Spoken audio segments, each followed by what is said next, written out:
Welcome to a day in my life. Okay, good morning. I'm starting this day in the life a little bit later. I've spent the whole morning looking for this bad boy. I lost it. I thought it was done. Thought it was absolutely done. Yeah, I wasn't quite sure what I was going to do. I would have had to record on my phone, but anyway, I found it now. This week's vlog is going to be a day in the life. So it's currently 7:13. Unfortunately, you have missed my wake up routine, but I'm getting ready for 11 miles, so let's go.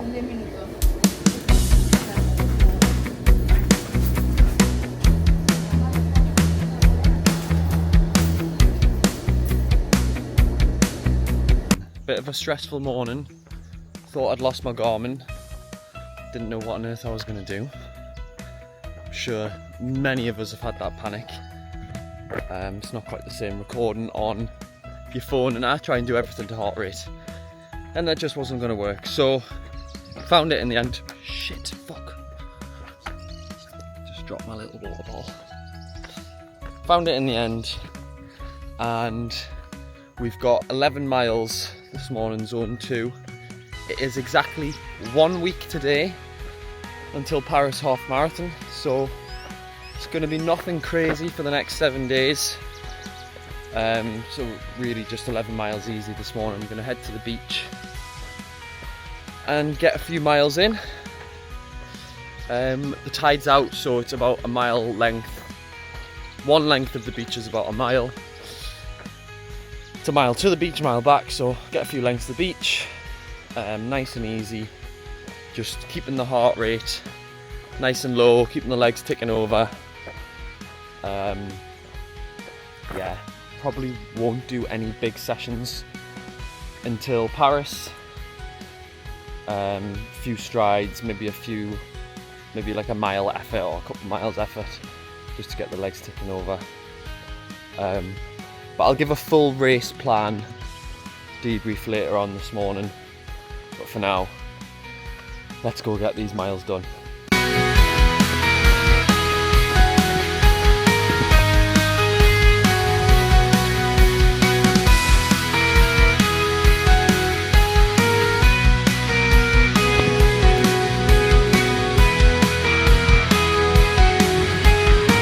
It's 5.5 miles in. About halfway.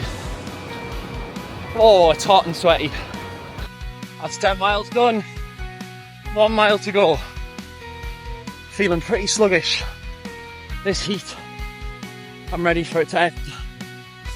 It's just exhausting. Oh, let's get this final mile done. That's 11 miles done. That was hard work. 11 miles, about 7:45 pace. Average heart rate probably around 148 to 150. Just at the bottom of zone 2, but any faster would have been too hard. My legs are just now in them. The heat, I think it really takes out of you more than I ever realised in the sun. So that's my last longer run here. Tomorrow I've got a 4 mile in the morning, 4 mile in the evening, 6 miles on Tuesday, and then I'm home. A couple of days in the cold weather, and then Paris half marathon. Let's go.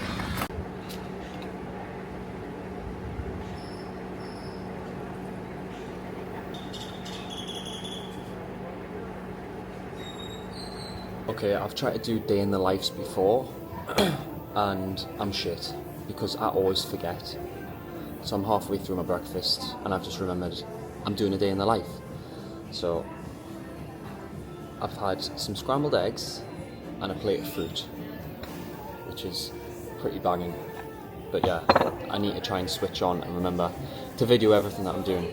So I finished my run, I did 11 miles, had a shower, got sorted, got changed. I'm going to have some food, and then I'm going to sit by the pool for a couple hours.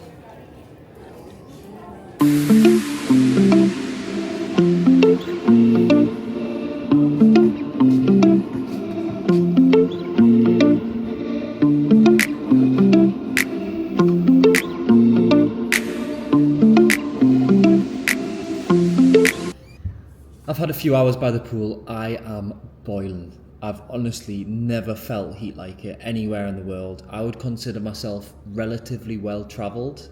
Done a few like backpacking trips, Central America, Asia. I've never felt heat like it. It's so hot. Everything's boiling. So I've came inside after a couple hours by the pool, had my breakfast. It's now almost lunchtime, but I'm going to do a couple hours of work. So since I've been in Panama, I've been training hard for the marathon. Averaged about probably 50 miles when I've been here, and sort of maybe 1 or 2 gym sessions a week. So it's been okay. I say I've been training hard because the heat has been really, really difficult.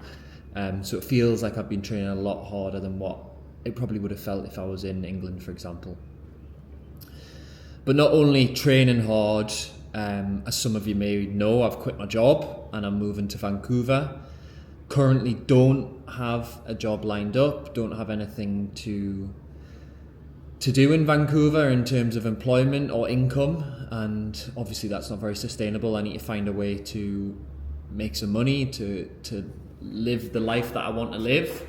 But if there's anything that I've learned over the past 12 months since starting the 128 marathons is, it's reignited my love for running, and I've always ran since I was 10 years old. So coming on to 26 years old, that's 16 years of running. And then also the element of helping others, and doing the 128 marathons in 128 days, I really did feel like I'd found my calling, my passion, my love for running, my love for helping others, and seeing the acts and the endeavours that I was doing was inspiring others was really, really, really motivating for me. So when I've been in Panama as well, I have been doing a online course with UESCA, which is a company set up in America that produces courses for running coaches, and I've done one of their running coaches courses. It's endorsed by various institutions of exercise and sport in running across the USA, Canada, and the UK. So it was a really insightful course. I've finished all the content, so it was a 30-hour course. I've been doing, especially over the last week, 5-6 hours a day on the content, and I've got my final exam this morning. So I'm going to sit here for a few hours. I'm going to do my final exam. Hopefully will then be a qualified running coach. And these certifications are good. Certainly, you need to provide yourself with that base knowledge. But definitely a lot of knowledge when it comes to coaching and helping others run does come through personal experience as well. But the content of this course has been really, really insightful. Because not everyone responds to training the same way, so you can't pick up an athlete and try and coach them the way that you like to train, because it doesn't work for everyone. So it's been really good learning about that side of things. It delved into all sorts of psychology, physiological impacts of heat, altitude, sort of the anatomy of the body, everything. It touched on everything, and it was really good. So I finished the content. I'm going to now do the exam. Should hopefully take me about an hour. And then I've got a few more little things to do in terms of setting up my coaching platform, where people maybe sign up. I need to sort of sort out some onboarding processes. But I guess this is an informal announcement via YouTube that I am starting my running coaching. We'll be based in Vancouver, although I can take on anyone from all over the world. It can be a fully online service.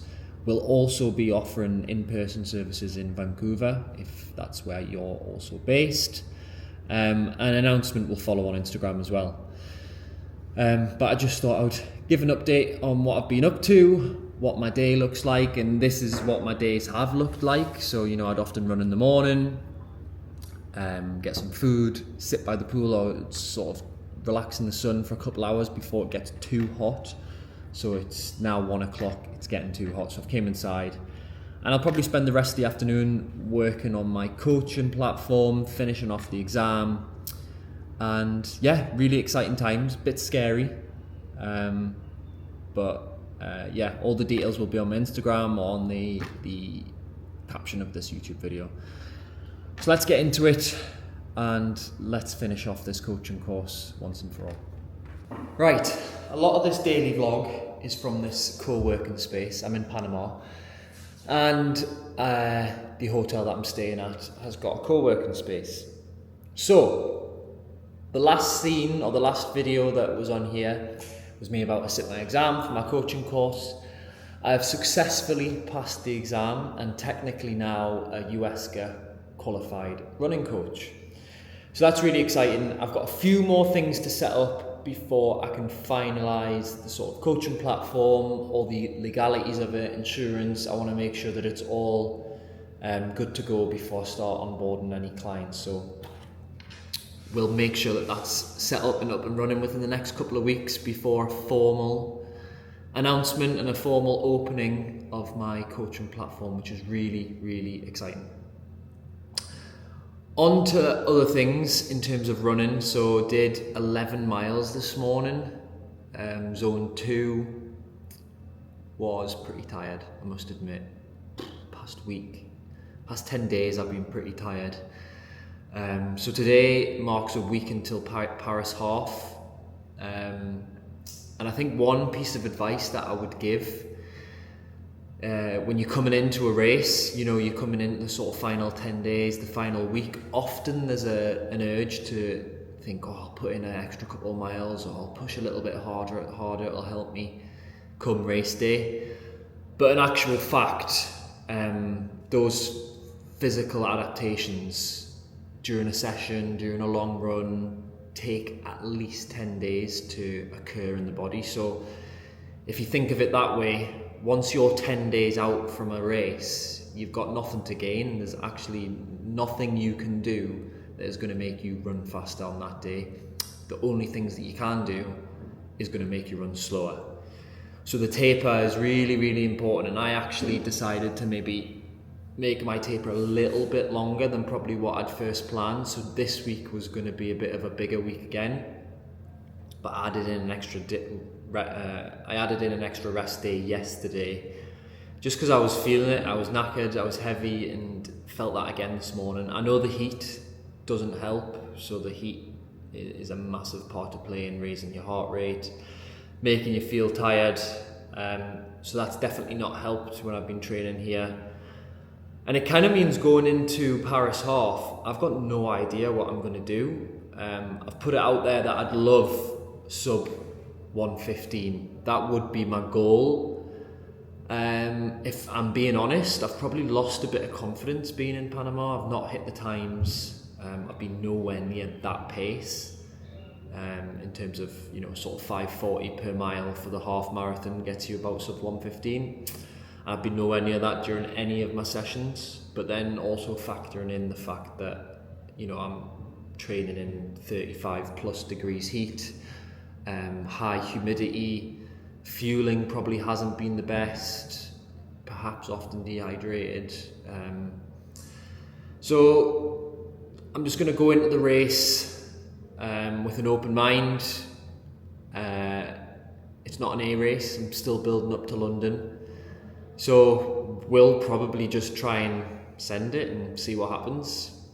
I've got nothing to lose, so we'll just go off, keep an eye on my heart rate, make sure I'm not sort of spiking too early, and that is my race plan for Paris.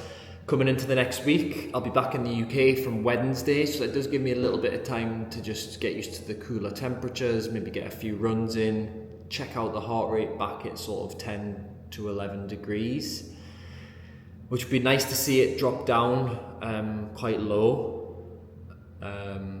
So that's the plan in terms of taper.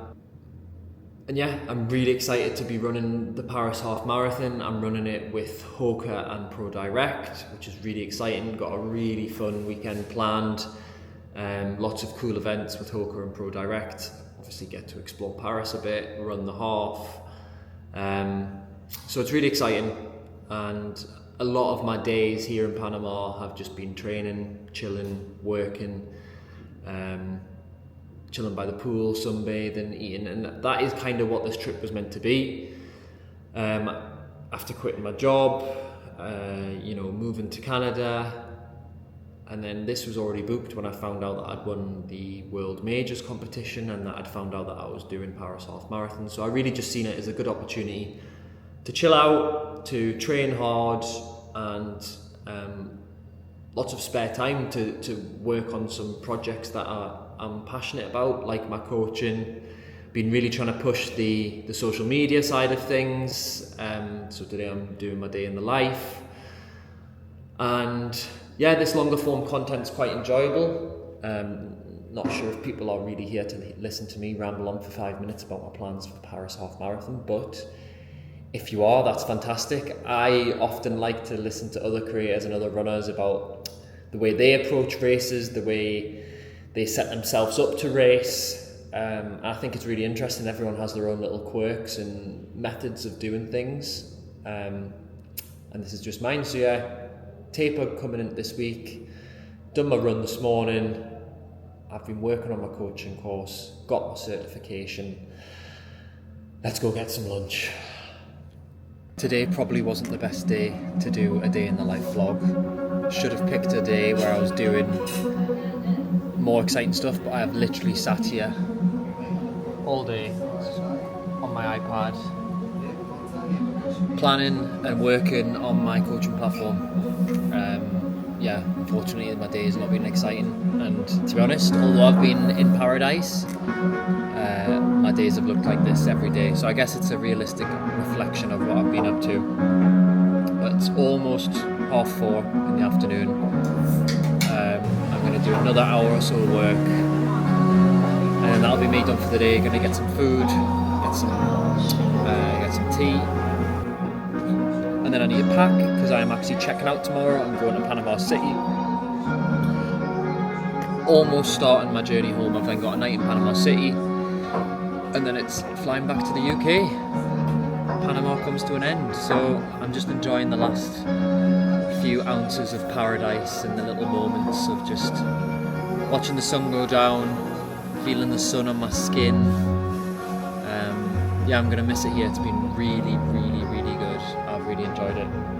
But yeah, sorry my day in the life has not been that exciting, but I guess a true reflection of what I've been doing. So it's about just before 6:30. Sun is just going down. I've kind of made the effort every day to try and watch the sunset. It's a pretty perfect spot to watch the sunset, so that is what we're going to do now. But it's a pretty beautiful sunset from here in Santa Catalina. My last sunset in Santa Catalina, Panama. Flying to Panama City tomorrow, and it's been pretty amazing. Every night, coming down and watching this. So I'm gonna go get some food, watch the sun go down, go get some food, and I'm gonna sign off for the day. That's me done. Like I said,